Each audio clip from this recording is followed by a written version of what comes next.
time in 2 weeks, we're taking a look at more of a free-to-play game, but this one is most definitely a board game. It's Plants vs. Zombies Heroes, which takes several pages from the Hearthstone book. So let's take a look and see what it's like. In the game, players will either be a plant or a zombie deck. The goals here are to defeat the other player. You can play against real players or the AI. It's a lane-based card game that also has a few spells. And like Hearthstone, you'll be gaining currency to spend each round, but you have cards that can affect that as well. The game is played in a number of phases. The zombies always play first, then the plants, then the zombies have a trick phase where they can play some spells. That's the only time they can play their spells. And then there's an attack phase where in each lane the units attack each other, as you can see here.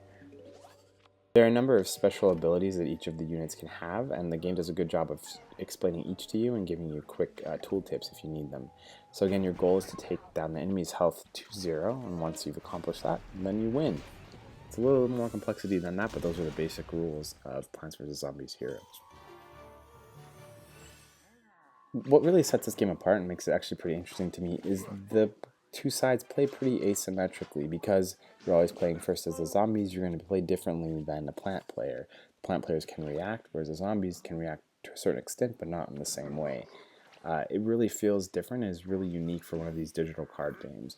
So when you're playing, you will have separate zombie and plant decks. You'll gain cards for these different decks in different ways.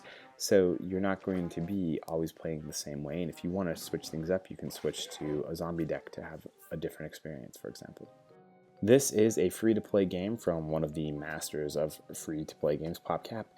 There are gems to buy, card packs to buy, but everything so far seems pretty fair. I'm assuming like Clash Royale, as you get towards the top, things are going to get a little tighter. There is a full-on story mode from the get-go that you can earn gems and cards by playing through, and then you can play against real players and rank up to earn more gems, which in turn allow you to buy different packs of cards. And it all seems like there's a lot to do here. I felt a little overwhelmed initially opening the app, but after I got used to it, there really was a lot to enjoy and a lot to play. The game features several different hero characters, and you can have a deck or several decks for each. Each of the heroes has different abilities and different quote-unquote colors of cards that they can use. So each hero will feel unique, and there are both zombie and plant heroes. You can edit the decks that you have for them. Up to 40 cards are allowed in a deck, and you can switch in and out based on what you have. What I really like is that there are specific cards for each class, so you're not overwhelmed by looking at your whole collection. You really can just focus on the cards that you need for that situation and for that specific deck.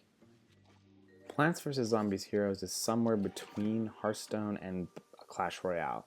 If you enjoy a little more complexity than Clash Royale and a little less real-time strategy, I guess, or Twitch-based gameplay, this is definitely for you. It is extremely turn-based, but I feel like it's a little simpler than Hearthstone. It may get to a higher complexity level, but for now, I have a few cards that I can add to my deck, and I'm just looking at my deck and deciding, okay, well, I have this 4-drop and this 3-drop. Okay, is this better than this 4-drop? Maybe fewer of these, maybe a couple of these. So the deck building seems a little clearer and more direct. So far, I'm really enjoying the game. It is free to play. I spent a little on the game, though I think that you can get to where I am and further without spending anything. I just kind of wanted to see a little bit more of the game. You know that I'm not a huge fan of lane-based card games. This one, though, because it is Plants vs. Zombies, it kind of plays with those lane mechanics, and it's a lot about moving, finding a free lane, taking down the other players, and then moving on from there. So I really feel like they've done something with the lane-based mechanics, not just using it as a crutch. This is, of course, not going to be for everyone. It is a free-to-play experience, but so far I've really enjoyed it, and it was much deeper than I thought it was going to be. So if you're looking kind of for a Hearthstone light, something you can play even quicker than Hearthstone in little increments, this may be a good fit for you. So be sure to check out Plants vs. Zombies Heroes.